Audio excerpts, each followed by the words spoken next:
تو یہ اپنی ڈیموکریٹک سسٹمز کو پروموٹ کرنے کے لیے، الیکشن پروسیس کو چینج کرنے کے لیے جو میڈیا کا یہ استعمال کرتے ہیں، جو پرسپشن مینجمنٹ ہے، weapons of mass deception WMDs، جو ان کے انسانوں کی ذہن سازی کے لیے جس طریقے سے میڈیا پہ یہ جھوٹ بولتے ہیں، جس طرح میڈیا پہ یہ ڈس انفارمیشن پھیلاتے ہیں، یہ اس ویسٹرن سویلائزیشن کا سب سے بڑا کمال یہی ہے کہ دنیا میں جس طرح یہ لوگوں کے ذہن تبدیل کر سکتے ہیں یوزنگ دیئر ماس میڈیا، وہ اتنی پاورفل ان کی ایک کیپیبلٹی ہے. Brain washing practically state level پہ، گلوبل لیول پہ برین واشنگ. یعنی ان کی جو AFP اور AP اور رائٹرز اور یہ جو بڑی بڑی پریس ریلیزز ہیں، یہ بڑی بڑی نیوز ایجنسیز ہیں، ان کی ڈیلی کی آڈینس 1 ارب 2 ارب انسانوں تک ہے. یعنی پریکٹیکلی رائٹرز 1.5 ارب انسانوں کو ڈیلی انفلوئنس کر رہی ہے. AFP AP جو ہے 1 ارب انسانوں کو ڈیلی انفلوئنس کر رہے ہیں. یعنی جسٹ امیجن دیئر پاور کہ یہ دن کو سیاہ کو سفید جس طرح مرضی چاہیں بنا کے دکھا دیں اور دنیا اس کو اسی طرح یقین کرتی ہے. تو اس سارے سسٹم میں، یہ ڈیموکریٹک سسٹم میں چونکہ ایک آوارگی ہوتی ہے، انسانوں کو اقبال کے الفاظ میں انسانوں کو گنا کرتے ہیں، تولا نہیں کرتے. تو میجورٹی ہمیشہ جاہلوں کی ہوتی ہے کسی بھی معاشرے میں، چاہے وہ امریکہ کا معاشرہ ہی کیوں نہ ہو. جو سمجھدار وائز لوگ ہیں، پڑھے لکھے لوگ ہیں، وہ ہمیشہ تھوڑے ہوتے ہیں کسی معاشرے میں. جس PhDs آپ کسی بھی معاشرے میں دیکھ لیجئے تو وہ تھوڑی ہوں گے نا. تو پرائمری لیول، سیکنڈری لیول پہ لوگ زیادہ ہوتے ہیں، PhD لیول پہ تھوڑے ہوتے ہیں. اسی طرح جس طرح آپ معاشرے میں اوپر اٹھتے چلے جائیے، پڑھے لکھے ایجوکیٹڈ اسپیشلسٹ لوگ تھوڑے ہوتے جاتے ہیں، اور ہجوم آبادی ہمیشہ کروڑوں میں اور لاکھوں میں زیادہ ہوتی ہے. پاکستان جیسے معاشرے کی اگر آپ مثال لیجئے تو یہاں پر جو جس طریقے سے سیاسی جماعتیں، جب آپ علاقائی لیول پہ، لسانی لیول پہ، سب نیشنلزم کی بنیاد کے اوپر سیاسی جماعتیں جو چھوٹے چھوٹے علاقوں میں جن کا صرف انفلوئنس ہوتا ہے، اور جب کوئی پابندی اس بات پر نہیں ہوتی کہ باہر سے فنڈنگ ان کی کوئی آ رہی ہے یا نہیں آ رہی، 20 سیاسی جماعتیں پاکستان میں ایسی ہیں جن کی فنڈنگ کوئی انڈیا سے لے رہا ہے، کوئی امریکن سے لے رہا ہے، کوئی رشیا سے لے رہا ہے، اور ان کا ایجنڈا پاکستان کو توڑنے کا ہے. اوپن ایجنڈا ان کا یہ ہے پاکستان کو توڑنے کا. کوئی پختونستان بنانے کی بات کر رہا ہے، کوئی بلوچستان آزاد کرا رہا ہے، کوئی سندھ میں سندھو دیش بنا رہا ہے. یعنی یہ ڈیموکریسیز ہمارے دشمنوں کو زیادہ سوٹ کرتی ہے پاکستان میں مسلط کرانا، ایسی انوائرمنٹ میں کہ جہاں پر کوئی اکاؤنٹیبلٹی نہیں ہے پولیٹیشنز کی، جہاں پر کوئی اکاؤنٹیبلٹی نہیں ہے پولیٹیکل پارٹیز کی. کسی سیاسی جماعت پاکستان میں اگر آپ مثال دیکھیے، not a single political party has internal elections. وہ ساری سیاسی جماعتیں جو پریکٹیکلی فیملی ڈائنیسٹیز ہیں، یعنی پہلے ہم بادشاہوں کا سنا کرتے تھے نا، امیہ ڈائنیسٹی، عباسی ڈائنیسٹی، عثمانی ڈائنیسٹی، اپنی خاندانی نظام میں وہ یہ ان سو کالڈ ڈیموکریٹک پارٹیز کے اندر بھی ڈائنیسٹیز ہیں. یعنی ایک اگر فرینکلی اسپیکنگ پاکستان پیپلز پارٹی بغیر بھٹو فیملی کے اس کو نکال دیجیے، پیپلز پارٹی ختم ہو جائے گی. آپ نواز شریف PMLN لے لیجیے، نواز شریف کو نکال دیجیے، PMLN ختم ہو جائے گی. یعنی in real sense these are not political parties, these are family dynasties, اور یہ ان کو کنٹرول کرتی. تو ڈیموکریسی کا تو ڈھکوسلا رہ گیا، دھوکہ رہ گیا اور فراڈ رہ گیا. نہ آپس میں اندر الیکشنز ہیں، نہ ان کی لیڈرشپ کو کوئی ریپلیس کر کے کوئی نیچے سے اٹھ سکتا. پھر یہ ہوتا ہے کہ کوئی اس سارے پروسیس میں جب آپ 10 15 20 پولیٹیکل پارٹیز بناتے ہیں ملک میں، یا اگر امریکہ میں بھی اور انگلینڈ میں بھی، تو جس آدمی کو انڈیپینڈنٹ تھاٹ کے ساتھ آنا ہوتا ہے وہ آ ہی نہیں سکتا جب تک ان سیاسی جماعتوں کے پورے کیڈرے کو چڑھ کے، سیڑھیوں کو چڑھ کے ان کے تھرو نہ آئے، ان کے اندر سے نہ اوپر اٹھے. لہذا جو آدمی ان سیاسی جماعتوں کو کنٹرول کرتے ہیں، جو ان کو فنڈنگ کرتے ہیں، جو مینج کرتے ہیں، کسی انڈیپینڈنٹ آدمی کو، انڈیپینڈنٹ فکر رکھنے والے انسان کو سیڑھی سے اوپر چڑھنے ہی نہیں دیتے، کیونکہ جب تک کہ وہ ان سیاسی جماعتوں کا ممبر نہیں بنے گا اور اس کے تھرو آہستہ آہستہ اوپر نہیں چڑھے گا. اور یہ سیاسی جماعتیں مینوپولیٹڈ ہیں، کنٹرولڈ ہیں، آئیڈیالوجیکلی ڈیفائنڈ ہیں، ایجنڈا چاہتے ہیں، اور ان کا فکسڈ ایجنڈا ہے کہ جو کہ کارپوریٹ انڈسٹریل بزنس امپائر جن کو کنٹرول کرتی. بالکل اسی طرح، اسی لیے آپ دیکھیں گے کہ جارج گیلوے انگلینڈ میں ایک بالکل تیسری پارٹی بنا، جسٹس پارٹی بنائی اس نے انگلینڈ میں، اور وہ ایک ایسا آدمی ہے جو لٹرلی شکل سے جارج گیلوے انگریز لگتا ہے لیکن اندر سے مسلمان ہے. یعنی اس کا ساری کانسٹیٹیوئنسی بھی ہے جہاں سے وہ الیکٹ ہوتا ہے، وہ سارے وہاں پہ بنگلہ دیش کے اور پاکستان کے اور انڈیا کے مسلمانوں کا علاقہ ہے لندن میں، جہاں سے وہ الیکٹ ہوتا ہے، MP الیکٹ ہوتا ہے جارج. اور آؤٹ اسپوکن، صاف ستھرا آدمی، کھل کے بات کرنے والا، پورے سسٹم کو دھیڑ دیتا ہے. نہ وہ ٹوری پارٹی کا ہے، نہ وہ لیبر پارٹی کا ہے، نہ وہ ان دونوں پارٹی سے الگ اس نے تیسری پارٹی بنائی. لیکن اس بیچارے کو نہ بولنے دیتے، نہ نکلنے دیتے، نہ سامنے آنے دیتے، اس بات کے باوجود کہ سٹرونگ کانسٹیٹیوئنسی لندن میں اس کی ہے، اور وہ چاہے تو اور اس کی آواز کو اس طرح دبا دیا جاتا. اسی طرح رون پال اس دونوں سسٹم سے جو بنائے گئے تھے، جو امریکہ میں سسٹم بنا ہوا ہے، اس میں ایک تیسری آواز تھی جس نے وقت کے Zionist banking system, corporate industrial empire کو چیلنج کیا. اس نے کہا فیڈرل ریزرو بینک جو ہے کرپٹ ہے، اس کو آڈٹ ہونا چاہیے.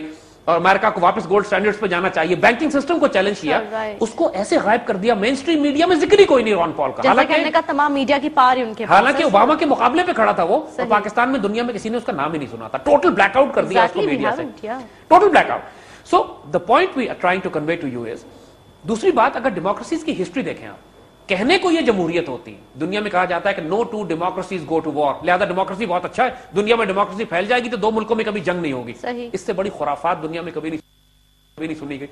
یعنی جتنا ظلم و ستم، جتنی قیامت دنیا میں برپا جمہوریت نے کی ہے، ڈیموکریسی نے کی ہے، اتنا تو چنگیز خان نے بھی نہیں کیا۔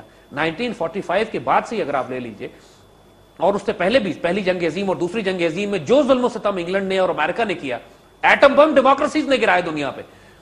اگر اس اور دوسری جنگ عظیم کے بعد سے آج تک 20 کروڑ انسان تو ان ریکارڈڈ ہے کہ جو یہ one less wars of international finance جسے کہتے ہیں، کہیں پہ یہ پیسوں کے ذریعے، کہیں پہ فنڈ کنٹرول کا، IMF کے ذریعے، ورلڈ بینک کے ذریعے قحط برپا کر کے، جنگیں کروا کے ملکوں میں فوڈ سپلائی کنٹرول کر کے جو دنیا میں جنگیں برپا کروا رہے ہیں، پوری دنیا پہ جو امریکہ کا 21 سینچری کا ایجنڈا ہے، امریکہ تو ڈیموکریسی ہے نا، تو دنیا میں کروڑوں انسانوں کو جو قتل کیا اس نے، وہ ڈیموکریسی نے کیا۔ دیٹ مینس دا ڈیموکریسی کا مطلب یہ ہے کہ پوری دنیا پہ قتل و غارت کرنے کے لیے لائسنس مل جاتا ہے ان کو، اپنے آپ کو سفید چادر اوڑھ کے کہتے ہیں کہ ہم تو دودھ کے دھلے، ڈیموکریسی ہمارے پاس ہے، مگر پوری دنیا میں جو قیامت اور فساد انہوں نے ڈیموکریسی کے نام پر مچایا ہے۔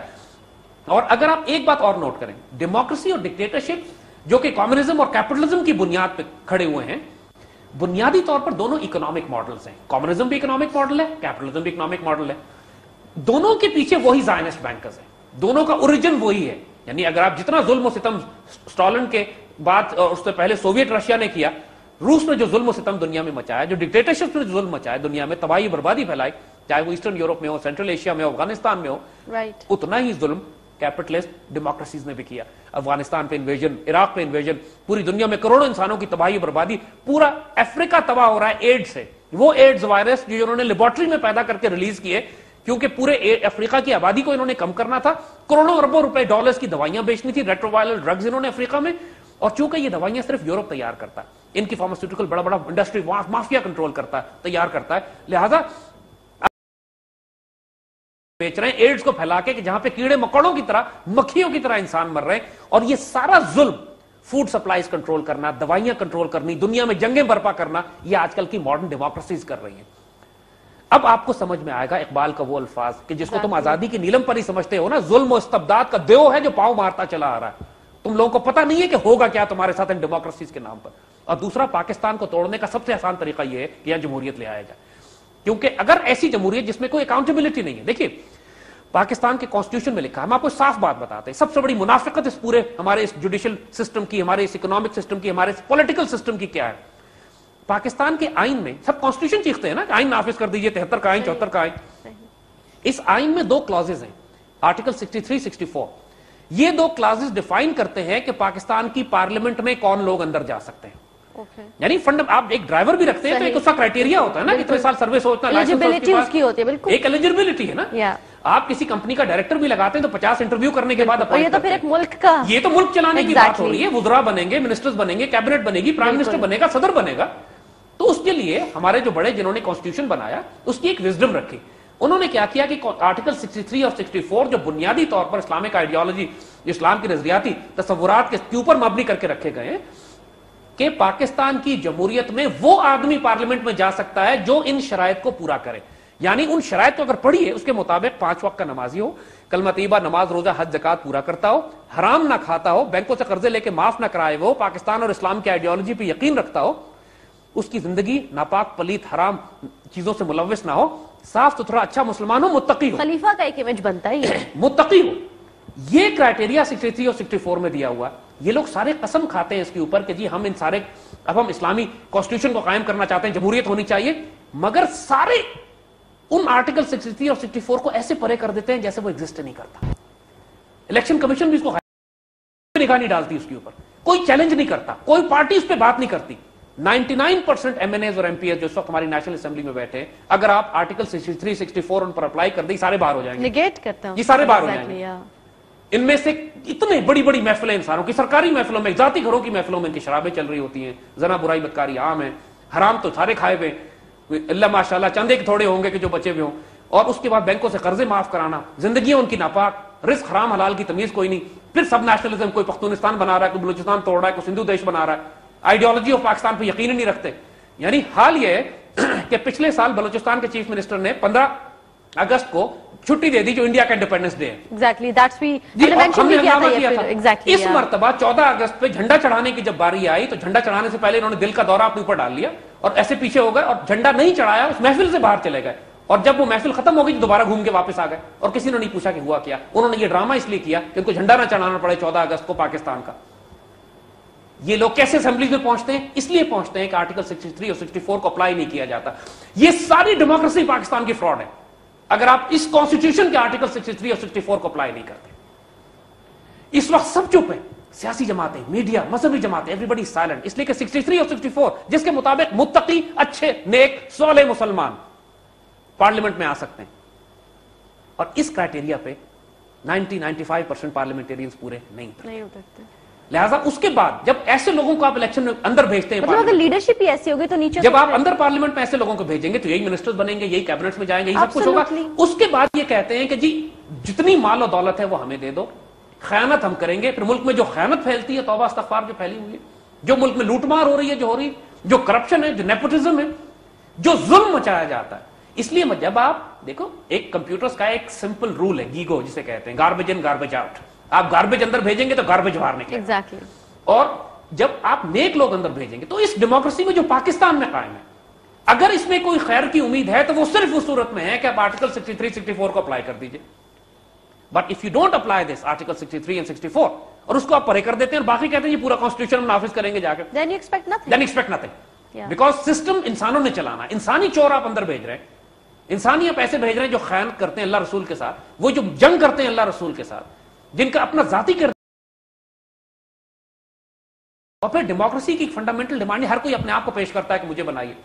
حضور صلی اللہ علیہ وسلم کی حدیث شریف ہے جس کا مفہوم ہے کہ اللہ کی قسم ہم کسی شخص کو مسلمانوں کا عہدہ نہیں دیں گے جو خود اس عہدے کی طلب کرے گا، توقع کرے گا، اس کو ڈیمانڈ کرے گا.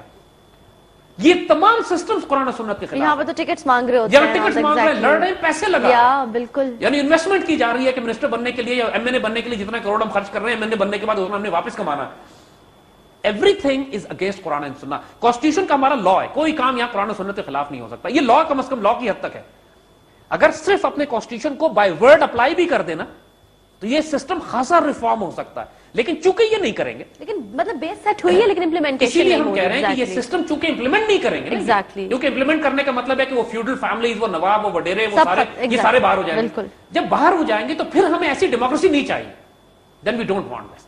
دین وی وانٹ سے بہتر ہے کہ پھر وہ بابا بلے شاہ نے کسی نے کہا تھا کہ 4 کتاباں اتو لتھیاں اتو لتھا ڈنڈا، 4 کتاباں کچھ نہ کیتیاں سب کچھ کیتا ڈنڈا. You know the time comes کہ جب موریلٹی کچھ نہیں کرتی، اخلاق، لا، لیگل، لیگالٹی، 4 کتابیں کچھ نہیں کریں گی، لیکن پھر then you need a stick. تو یہاں پر بعض اوقات ایسی انوائرمنٹ میں کہ جہاں پہ کرپشن اتنی زیادہ ہو، جہاں پہ لوگ اتنے منافق بن رہے ہوں کہ جانتے بوجھتے جو اچھے قوانین بنائے گئے ان کو بائی پاس کر کے صرف اپنے ویسٹڈ انٹرسٹ کے لیے ملک کا بیڑا غرق کرنے پہ تلے ہوئے ہوں، تو وہاں پہ یہ ڈیموکریسی نہیں چلتی. کنسیڈرنگ دا فیکٹ، دیکھیے ایسٹ پاکستان میں الیکشن کرائے گئے، لیکن ان الیکشنز کو انڈینز نے ہائی جیک کر لیا. مکتی بہانی کے ملیٹنٹس سے پورے ایسٹ پاکستان میں پھیلے ہوئے تھے. انڈیا نے کروڑوں روپے اس میں لگائے اور کسی کی جرت نہیں تھی کہ مکتی بہانی کے خلاف ووٹ دے سکتا، اور 100% ووٹ انہوں نے سیٹیں انہوں نے مکتی بہانی نے جیتی. یہاں کی حکومت اپنے آپ کو صاف بنانے کے لیے کہتی ہے جی سب سے زیادہ فری اینڈ فیئر الیکشنز تھے. پاکستان کی تاریخ کے سب سے کرپٹ الیکشنز 1971 والے تھے، 70 والے الیکشنز تھے کہ جس کے نتیجے میں انڈیا نے میسیولی رگ کر کے پورے ایسٹ پاکستان سے مکتی بہانی کو جتوا دیا، مجیب الرحمان کو جتوا دیا، اور مجال نہیں تھی کسی کی اس کے بعد کہ ان کے خلاف کوئی بات کر سکتا. تو جہاں پہ اکاؤنٹیبلٹی نہ ہو، یعنی جہاں پہ یہ کوئی پتہ ہی نہ ہو کسی کو کہ فورن فنڈنگ کہاں سے آ رہی ہے، انویسٹمنٹ کون کر رہا ہے، اس سسٹم میں انارکی اور کیوس پھیلانے کے لیے کسی چھوٹے ملکوں میں خاص طور پر مغرب کو ڈیموکریٹک سسٹمز بہت سوٹ کرتے ہیں. کیونکہ جس طریقے سے عرض کیا نا کہ جس طرح میڈیا وہ کنٹرول کرتے ہیں، پیسے وہ ڈالتے ہیں، سیاسی جماعتیں وہ بناتے ہیں، پھر کرپٹ لوگوں کو قانون جو اچھے قانون ہیں ان کو پرے کر کے آرٹیکل 63 اور 64 کرپٹ لوگوں کو آگے لے کر آتے ہیں. اس سسٹم میں آپ ڈیموکریسی کو اگر اپلائی کریں گے تو یہ ملک کے لیے خودکشی. دوسری طرف دنیا میں جو ڈکٹیٹرشپ سسٹمز بنے ہوئے، چاہے چائنیز سسٹم مثال ایک ہے، رشیا کی مثال اپنی ہے، دنیا میں جگہ جگہ جو کمیونسٹ اکانومیز ہیں، کچھ جگہ ایسی ڈکٹیٹرشپس بھی ہیں جو کیپٹلسٹ ہیں. مثال کے طور پہ سعودی عرب کی مثال ہے، یو اے ای، گلف، یہ کمیونزم نہیں ہے یہاں پہ، لیکن یہ بادشاہت ہیں، اس کی ہم بات الگ کریں گے. لیکن جہاں پر یہ کمیونسٹ آئیڈیالوجی کے ساتھ ڈکٹیٹرشپس انہوں نے بنائی ہیں، وہاں پر بھی پورا نظام ایک سیاسی جماعت چلاتی ہے, ایک فرد نہیں چلاتا, وہاں پہ کمیونسٹ پارٹیز ہیں جو اس نظام کو چلاتی ہیں, اور وہاں پر بھی لیکن ان کے پیچھے بھی وہی بینکنگ سسٹم ہے جو عرض کیا, کیونکہ انٹرنیشنل مانیٹری سسٹم کے ساتھ تو وہ بھی کنیکٹڈ ہے. صحیح. صرف فرق اتنا ہے کہیں پرائیویٹ پراپرٹی کی اجازت ہے کیپٹلسٹ میں, وہاں پہ نہیں ہے, وہاں سب کو اسٹیٹ کنٹرول میں, یہاں انڈیویجول پراپرٹی ہے. مگر بنیادی طور پہ ان کی اصلیت وہی ہے. پوری دنیا میں اگر آپ ظلم و ستم دیکھیں جو کمیونسٹ سسٹم نے نافذ کیے ہیں, اس کی مثال چنگیز خان اور ہلاکو خان کے ظلم سے کم نہیں ہے.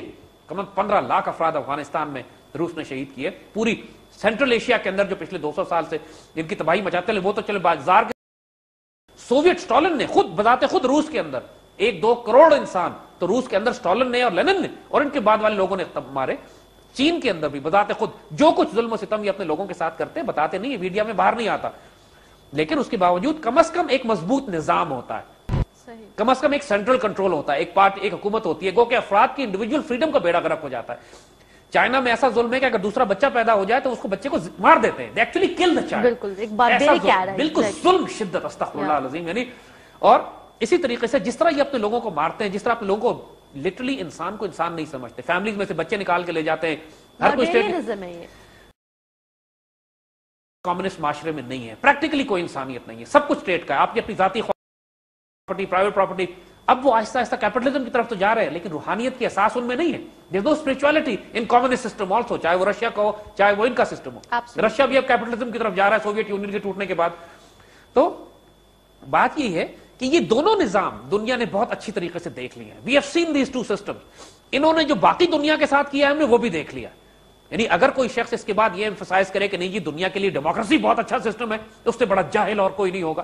کوئی کہے کہ کمیونزم بہت اچھا, کمیونزم جو کولیپس ہی ہو چکا ہے, کمیونزم از گون آلریڈی. ایگزیکٹلی دونوں ایک ہی سسٹم, ایک ہی سسٹم کی دو شکلیں, ایک ہی سسٹم کے دو مختلف نام ہیں. جو بادشاہتیں قائم ہیں یہاں پہ, جو سعودی عرب سے لے کے UAE وغیرہ میں آپ دیکھتے ہیں, دنیا میں اور کسی جگہ پہ ایسا بادشاہتیں اس طرح کی قائم نہیں ہے. یہاں پر مطلق العنان حکمران ایک ہوتا ہے, جو بادشاہ نے کہہ دیا وہی قانون بن گیا. دیر از نو, لیکن انہوں نے کیا کیا ہوا ہے کہ ان بادشاہتوں کے ساتھ کہ ایک سسٹم انہوں نے کیپٹلسٹ رکھا ہے, یعنی کھلی مارکیٹ ہے, فری مارکیٹ ہے, آپ اس کے اندر تجارت کر سکتے ہیں, کمیونزم نہیں ہے ایسا. مگر اگر بادشاہ ظالم ہے تو پھر پورا نظام ظالم ہو جاتا ہے, اگر بادشاہ اچھا ہے تو پورا نظام ٹھیک ہونا شروع ہو جاتا ہے. اس میں یہ ڈیپینڈنس ہوتی ہے, یہ پرابلم ہوتی ہے کیونکہ بادشاہ کسی قانون کے تحت نہیں ہے, بادشاہ کی جو مرضی ہے وہ کرے گا. تو اچھا انسان آ گیا تو اچھا سسٹم بنا لے گا, برا انسان آ گیا تو برا سسٹم بنا لے گا. اور یہ ہیریڈیٹری ہوتا ہے بھائی سے, جس طرح سعودی عرب میں آپ دیکھیے کہ شاہ عبد العزیز کے بعد مختلف ان کے بیٹے ہی آ رہے ہیں, ابھی تک فرسٹ جنریشن جو ہے اس کے بیٹوں کے بیٹے وہی آتے چلے جا رہے ہیں, اور ابھی ہی نہیں آئی ہے. شاہ عبد العزیز کے بیٹے یہ سب چیز چل رہے ہیں, ایک بھائی سے دوسرا بھائی سے تیسرا بھائی کی طرف بات جاتی ہے, کوئی اچھا آ جاتا ہے کوئی برا آ جاتا ہے, جو بھی آتا ہے سسٹم ان کا ویسے ہی چلتا ہے جیسے ہے. لیکن انسانیت کی تاریخ میں اگر آپ انسان کی تاریخ دیکھیے 10,000 سال کی, تو جو سسٹم سب سے زیادہ چلا ہے وہ بادشاہتوں کا ہی ہے.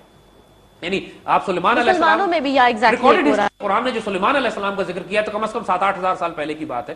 اس وقت سے لے کر آج تک پوری دنیا میں پورے جو میڈیول ایج ہے یورپ کا, اس میں بھی بادشاہتیں چلتی رہی ہیں, مسلمانوں بھی سلطان اور بادشاہ چلتے رہے. جو خلافت کا کانسیپٹ ہے وہ بالکل مختلف ہے انسانوں سے, جس کو ہم آگے ڈسکس کریں گے. مگر کمپیرزن آپ کو یہ دینا ہے کہ یہ 3 سسٹم جو دنیا میں چل رہے ہیں, آج تک پورے زمانے میں ڈیموکریسی تو کبھی بھی نہیں تھی. ڈیموکریسی تو شروع ہوئی ہے فرینچ ریولوشن کے بعد. ڈکٹیٹرشپ پریکٹیکلی جس قسم کی یہ کمیونسٹ پارٹی ڈکٹیٹرشپ, یہ پہلی جنگ عظیم کے بعد, بادشاہتیں 6,000 سال سے چلی آ رہی ہیں. مگر اسلام وہ ان تینوں سے مختلف ہے. It's absolutely different. یہاں پہ ہم تھوڑا سا کوٹ دینا چاہیں گے. We would like to give certain quotations. Napoleon Bonaparte کو یہ ظالم بادشاہ کہتے ہیں, بڑا اس بیچارے کے ساتھ ظلم کیا. اور نیپولین بوناپارٹ فرینچ ریولوشن کے بعد آیا تھا. نہیں, فرینچ اس نے رکھی, وہ فیل ہو گئی, اس کے بعد بوناپارٹ دوبارہ واپس آ گیا.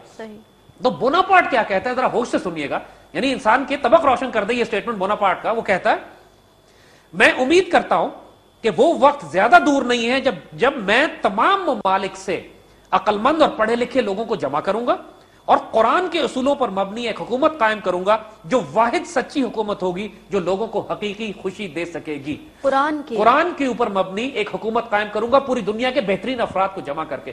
Now this is the wisdom of Islam. اسلام ہجوم آبادی میں سے لوگ سلیکٹ نہیں کرتا, فائنسٹ لوگ نکالتا ہے. کریم, اس کریم کو حکومت دی جاتی ہے. اب یہ نہ ڈیموکریسی میں ہے, نہ ڈکٹیٹرشپ میں, نہ بادشاہتوں میں, یہ خلافت میں. اور ذرا ہوش سے سنیے گا دوبارہ دوسرا سٹیٹمنٹ. امیجن کریں بوناپارٹ جب کہتا ہے کہ میں امید کرتا ہوں کہ وہ وقت زیادہ دور نہیں ہے. بوناپارٹ اسلام سے بڑا قریب تھا, بلکہ کہتے ہیں کہ شاید اس نے اسلام قبول بھی کر لیا تھا آخر میں. اسی لیے اس کو ذلیل کرتے ہیں یہ. بالکل اس نے ٹیپو سلطان سے قریبی تعلقات بنائے تھے, ٹیپو سلطان کے ساتھ مل کے اس نے گرینڈ ملٹری ایکسس بنایا تھا, اور وہ پوری دنیا میں ایک مسلم اور فرینچ الائنس بنانا چاہتا تھا انگریزوں کے خلاف, اس وقت کے کیپٹل سسٹم کے خلاف. تو بوناپارٹ یہ بات کہہ رہا ہے کہ میں اسلام کے اصولوں پر مبنی, قرآن کے اصولوں پر مبنی, یعنی بوناپارٹ ایٹ اسلام میں اس نے کامنٹ لکھے ہیں, اس نے یہ پورا کامنٹ ریکارڈڈ ہے. اچھا, جارج برنارڈ شاہ اپنی کتاب جینوئن اسلام میں کہتا ہے, اس نے جینوئن اسلام, Bernard Shaw is one of the biggest thinkers of Europe, وہ کہتا یہ کہ اگر کسی مذہب کو آئندہ 100 سالوں میں برطانیہ اور یورپ پر حکومت کرنے کا موقع ملا تو وہ مذہب اسلام ہوگا. اگر آپ سنیے گا غور سے, میرا ایمان ہے, برنارڈ شاہ سیئنگ دس, کہ اگر ان شخص حضور صلی اللہ علیہ وآلہ وسلم کو کی طرح انسان جدید دنیا کی آمریت اختیار کرتے, یعنی اگر حضور صلی اللہ علیہ وآلہ وسلم کی طرح کا کوئی شخص جدید دنیا کا ڈکٹیٹر ہو, صحیح, تو وہ انتہائی ضروری امن اور خوشی حاصل کر کے اس دنیا کے مسائل حل کرنے میں کامیاب ہو جاتا. میں محمد صلی اللہ علیہ وآلہ وسلم کے مذہب اسلام کے بارے میں یقین سے کہہ سکتا ہوں کہ یہ کل کے یورپ کے لیے بھی قابل قبول ہوگا, جیسا کہ یہ آج کے یورپ کے لیے قابل قبول ہونا شروع. یہ کہہ رہا ہے کہ اگر حضور صلی اللہ علیہ وآلہ وسلم کی طرح کا کوئی شخص دنیا کی ڈکٹیٹرشپ اختیار کر لے, یعنی وہ ڈکٹیٹرشپ کو تو ایکسپٹ کر رہا ہے برنارڈ شاہ, مگر کہہ رہا ہے کہ ڈکٹیٹر حضور کی طرح ہونا چاہیے, بالکل, جن کی مرضی چلے. اگر اس جیسا بادشاہ ہے, اس جیسے کوئی حکمران ہے, تو پھر دنیا میں خیر ہی خیر ہے. دیکھیں یہاں پر ہم ایگزیکٹ ڈیفرنس دیں گے کہ علامہ اقبال نے بادشاہت کو ریجیکٹ کیا. علامہ اقبال نے کہا کہ جو ملوکیت ہے, یہ بادشاہت ہے, اسلام کے روح کے عین خلاف ہے, اس کو تو بالکل ریجیکٹ کیا. ڈیموکریسی کو رد کیا کہ یہ ڈیموکریسی تو بالکل ہی ظلم اور استبداد کا دیو ہے جو پاؤں مارتا چلا آ رہا ہے. انہوں نے ڈکٹیٹرشپ کو ریجیکٹ کیا کہ چنگیزی کو تو ہم قبول ہی نہیں کر سکتے.